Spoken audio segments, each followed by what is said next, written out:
রাজধানীর বনানী থেকে ২০১২ সালের এপ্রিলে গুম হন বিএনপি নেতা ইলিয়াস আলী। তারপর থেকেই কোনো হদিস নেই তার। সিলেটের এই নেতার সাথে ঠিক কি হয়েছিল দুই যুগেও মেলেনি কোনো তথ্যই। তবে তার পরিবারের অভিযোগ, বিরোধী রাজনৈতিক মত দমনের জন্যই আওয়ামী লীগ সরকার গুম করে খুন করেছে ইলিয়াস আলীকে।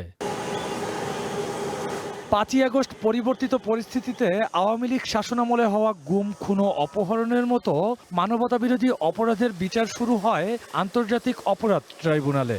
শতাধিক মানুষকে গুম ও হত্যার মামলায় আসামি হন সাবেক সেনা কর্মকর্তা জিয়াউল আহসান। এই মামলায় পঞ্চম সাক্ষী হিসেবে জবানবন্দি দিলেন সেনা সদস্য ইমরুল কায়েস, যিনি ২০১০ থেকে ২০১২ সালে জিয়াউল আহসানের দেহরক্ষী ছিলেন।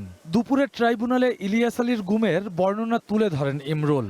একসঙ্গে ১১ জনকে হত্যা করা হয়েছে, একসঙ্গে ৭ থেকে ৮ জনকে হত্যা করা হয়েছে, কখনো একজন করে হত্যা করা হয়েছে, কখনো সিমেন্টের বস্তাভর্তি সিমেন্টে বেঁধে গুলি করে নদীতে ফেলে দেওয়ার ঘটনা তিনি বর্ণনা করেছেন। আজকে এইরকম একজন নিষ্ঠুর এবং খুনি বাংলাদেশের ইতিহাসে আর দ্বিতীয়টি নেই। ২ বছরের দায়িত্ব পালনকালে এমন ৭টি নৃশংস ঘটনার বর্ণনা দেন মামলার সাক্ষী এই সেনা সদস্য।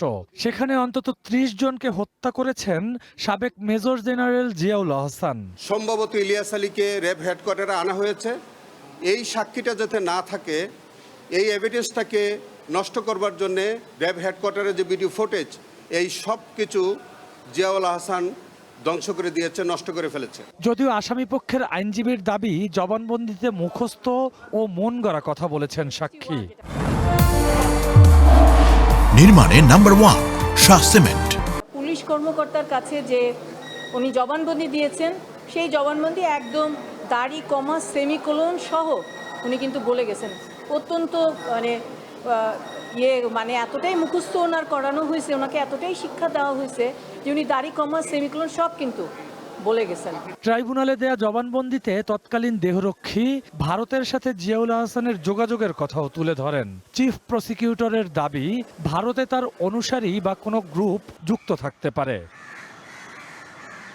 Rakibul Rahat, one news, Dhaka.